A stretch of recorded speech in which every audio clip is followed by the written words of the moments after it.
Welcome in, everyone. This is Sean with MTG808 Jr., and today we are going to be taking a look at an archetype that is very iconic to Magic, the red deck, right? As you guys know, red is the color of Magic that is very impulsive. It embraces its emotions, whether that be anger or just wanting to set things on fire, right? You want to embrace your emotions to just set the world ablaze. That is the red mage. So the red deck is very iconic to Magic as a whole. So today we're going to be taking a look at a red deck that actually came in second place at our very first Youth Magic tournament that we ran back in January of 2017. Um, that was piloted by none other than Eden Burton, who I believe at the time he was a fourth grader in elementary school. He came in to our first tournament, which was mostly high school kids, and he just casually took everyone out until the finals. His opponent who beat him was a sophomore from Nanakuli, and he just barely won. All the high schoolers were really impressed with Eden at his very first Magic tournament. So Eden was playing mono red deck called Go Fast or Go Home, and while a lot of the cards that were in his deck are no longer illegal, the core of the deck is having cheap creatures, right? He goes up to 3 drops and 4 drops, but just having creatures that you can fill out your curve with, and then backing them up with shocks, galvanic bombardments, and built to smash. So just really cheap removal spells to make sure your creatures are pushing through. So if you're the red mage and you want to set things on fire, this is your archetype. So Eden, this is the list that Eden took to second place at our first tournament. Today I'm going to be looking at a build of this deck that is updated for the current standard rotation. This means Ixalan is legal. We made some changes. So the links to both of these decks, Eden's deck as well as the updated deck I'm going to switch over to talking about here now, both of these links will be in the description. So this red deck, we're going to come on over here to Magic Online to look at it. It's really important to look at a deck with its curve laid out, right? As you can see here, we've got all the 1-drops kind of stacked together, all the 2 drops, all the 3 drops, and then the 2 4-drops are there. And this helps a lot because it kind of lets you know how your deck is expecting to spend its mana. I talked about this with the blue-black prowess, or the blue-black aggro deck, which we featured. You should check out that video too. So this concept where if you're spending more mana than your opponent, especially in the early parts of the game, you're going to enter turns 3, 4, and 5 with a tempo advantage where you have played more to the board than your opponent and they're kind of trying to play catch up, right? So the blue-black deck was trying to do that, and here we have the red deck, the red aggro deck, that is kind of doing similar things. It's playing some similar cards, but it does it in a very red way. As you can see, the 4 shocks, and now we're playing Lightning Strike. Shock and Lightning Strike are the go-to cheap removal spells here, and then we've got a whole bunch of other cheap spells as well. So getting into it, we're playing Inventor's Goggles. You may recognize this card as the backbone of the blue-black aggro deck that we featured. It's very, very good for decks that are trying to win on tempo and if they're playing Artificers. So Inventor's Goggles just does it all. This deck wants to play artifacts as well. So Inventor's Goggles, while there's only 2 different Artificers in the deck, it's less likely that you're going to get to cheat on mana, but this deck really just also wants to be casting cheap artifacts, so it fits right at home. Same thing applies to Hone Kopesh, right? Hone Kopesh just makes sure that you're using your mana efficiently in the early game, helps push your creatures through, triggers Firebrand Archer, triggers Nimbleblade Kenra, triggers Salivating Gremlins, helps cast Sweatworks Brawler, right? It just does it all. So that's the overlap from the last deck. Again, those are the cards that are very good at helping you take advantage of early tempo. Moving on to, I guess we'll finish up the artifacts. We also have 4 Implement of Combustion. This doesn't do a whole lot, but it does just enough when you consider that it triggers Firebrand Archer and Nimbleblade Kenra and Salivating Gremlins. In the blue-black deck, we had Opt to kind of smooth things out. In this deck, we have Implement of Combustion to help smooth things out. So it helps trigger all of our guys, make them all more powerful, and then replaces itself while dealing some damage to the opponent. So very solid card.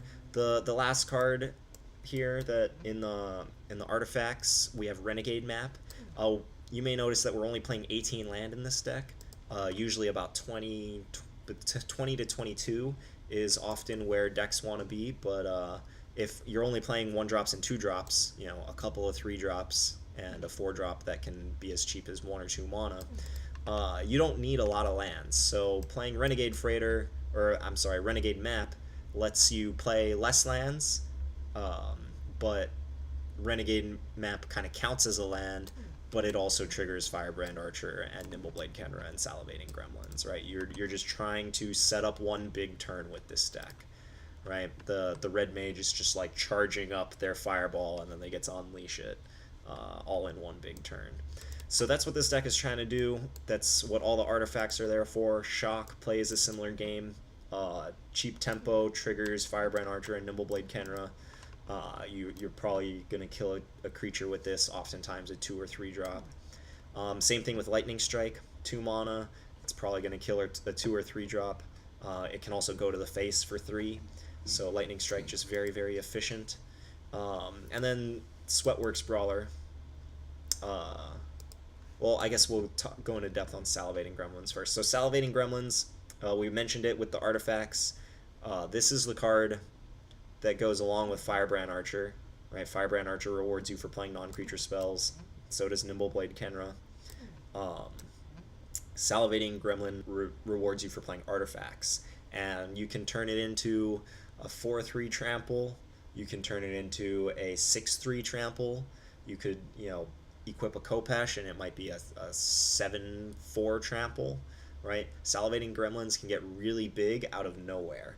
So on those turns where if you have like a Firebrand Archer, a Nimbleblade Kenra, and a Salivating Gremlins, and then you just play 2 1-mana artifacts, you're going to be generating a lot of triggers, a lot of effects, and you're just going to be able to push that tempo game even harder. The last card in the deck here is Sweatworks Brawler. 4 mana, but it has Improvise, so you can tap any of your artifacts to reduce its cost. It is an Artificer, so Inventor's Goggles will strap onto it.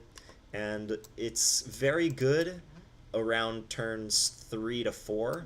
If you can play Sweatworks Brawler and play another spell in the same turn, then it's very good. If you're already pressuring their blockers with your 2-drops, then dropping a Menace guy is just going to help keep pressuring them.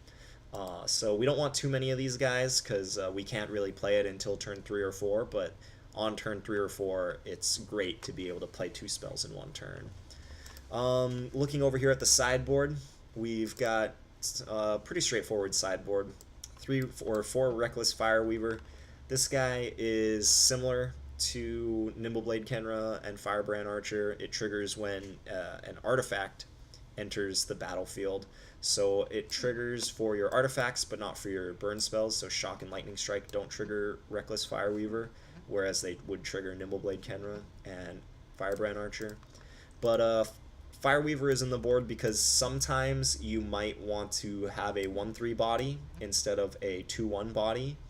This might be especially relevant if you're on the draw against other aggressive decks that are trying to just push through a bunch of damage at once. So it's nice to have that option. Magma Spray is similar against, or is good against similar decks, right? Other decks that are trying to play the tempo game, Magma Spray lets you trade up sometimes in the tempo game, lets you take out their dudes at instant speed.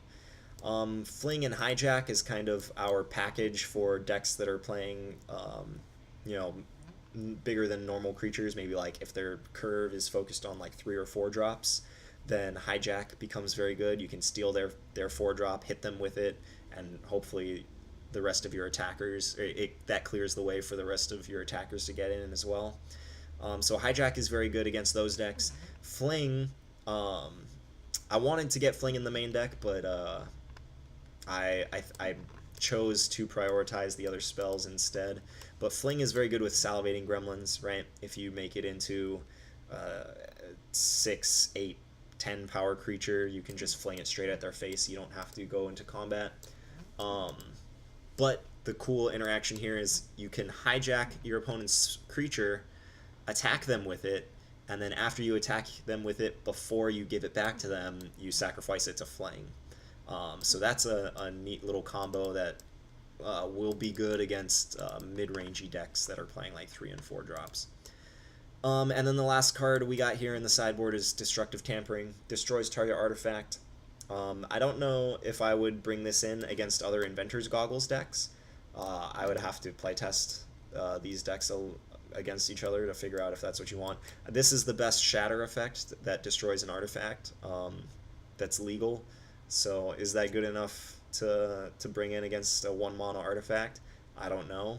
But the second ability is very relevant. So oftentimes the aggro mirror turns into just racing.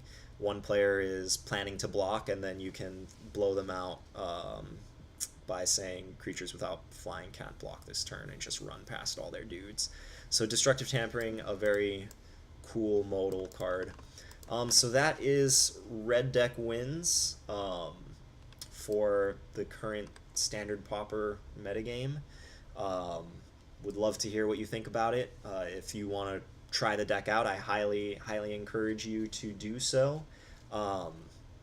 And shout out to my good friend Nick for helping me make this deck, and yeah, inspiring getting all these deck techs made. So if you're enjoying the Standard Pauper content, please check out our Patreon page.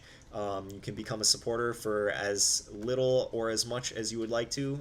Just even $1 a month will help support what we do. You'll get mailed a sticker. We're going to be starting monthly Q&A videos, which patrons will be able to submit questions for, and you'll have access to our monthly expenditure report. So just $1 will help support us. You'll get some cool insider perks, and you'll be supporting Standard Pauper content on YouTube and Youth Magic on Oahu. So thanks for stopping by, and enjoy the Standard Pauper. I'll catch you next time.